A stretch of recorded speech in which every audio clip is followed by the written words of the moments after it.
అంటే బీఆర్ఎస్ నాయకులు రోకలి బండ కారం సిద్ధం చేశారని చెప్పి ఇంకో వర్షన్ నిజమేనా? అసలు రోకలి బండలు కారం మాకు ఏం అవసరం అండి? మేము ప్రజలతోటి కొట్లాడేటువంటి ప్రజల పక్షాన నిలబడే వాళ్ళం. ప్రజలు ఇప్పుడు బీఆర్ఎస్ ఎప్పుడు ప్రజల పక్షాన ఉంటుంది కదా. అంటే ఎక్కడ ప్రజలు తిరుగుబాటు చేస్తే వాళ్ళ హక్కుల కోసం కొట్లాడితే బీఆర్ఎస్ కు అంటగట్టేస్తావను. అవును, వాళ్ళ భూములు పోతున్నాయి. ఆ భూములు పోతున్నటువంటి రైతులకు అండగా వాళ్ళు కొట్లాడుతున్నప్పుడు మేము అండగా ఉన్నాం, వాళ్ళకు భరోసాగా ఉన్నాం, మీకు సపోర్ట్గా మేము ఉంటామని ఒక నమ్మకాన్ని కలిగిస్తున్నాం. అంత మాత్రాన నువ్వు బీఆర్ఎస్ను అవును ప్రశ్నిస్తుంది, బీఆర్ఎస్ నిలదీస్తుంది, బీఆర్ఎస్ కొట్లాడే గుణం ఉన్నటువంటిది బీఆర్ఎస్. ఎందుకు? తెలంగాణ కోసమే పుట్టినటువంటి పార్టీ బీఆర్ఎస్. తెలంగాణను కొట్లాడి తెచ్చుకున్నటువంటి పార్టీ బీఆర్ఎస్. ఒక ఉద్యమ స్వభావం కలిగినటువంటి పార్టీ బీఆర్ఎస్. కాబట్టి బీఆర్ఎస్ పార్టీ ఖచ్చితంగా అనునిత్యం ఎప్పుడు ఏ కష్టం వచ్చినా ఏ బాధ వచ్చినా ఖచ్చితంగా ప్రజలతోటే ఉంటుంది, ప్రజల పక్షాన్ని ఉంటుంది, కొట్లాడుతుంది ఖచ్చితంగా. మేము ప్రజల పక్షాన ఉండేటోళ్ళం కదా. ఈ దాడులు చేసి నయవంచన పాలన ఖచ్చితంగా మేము నిలదీస్తాం, తిరుగుబాటు చేస్తాం. మార్పు అన్నారు, మార్పు బాగుందా అంటే ఏం చెప్తారు? మార్పు అదే ప్రజలు ఇప్పుడు అర్థం చేసుకుంటున్నారు.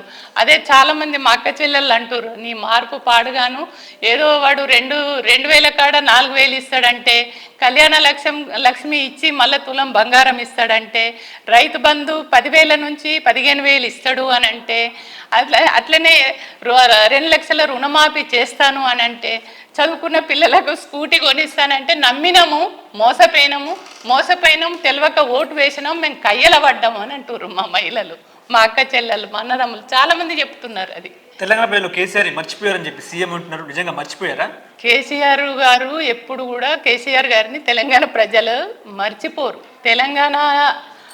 తెలంగాణ అనే నినాదంలోనే కేసీఆర్ పేరు ఉంటుంది. తెలంగాణ పేరు మాసిపోతే కేసీఆర్ మాసిపోతాడు, అంతే తప్ప తెలంగాణ ఉన్న రోజులు కేసీఆర్ ఉంటాడు, కేసీఆర్ ఉన్న రోజులు తెలంగాణ ఉంటుంది.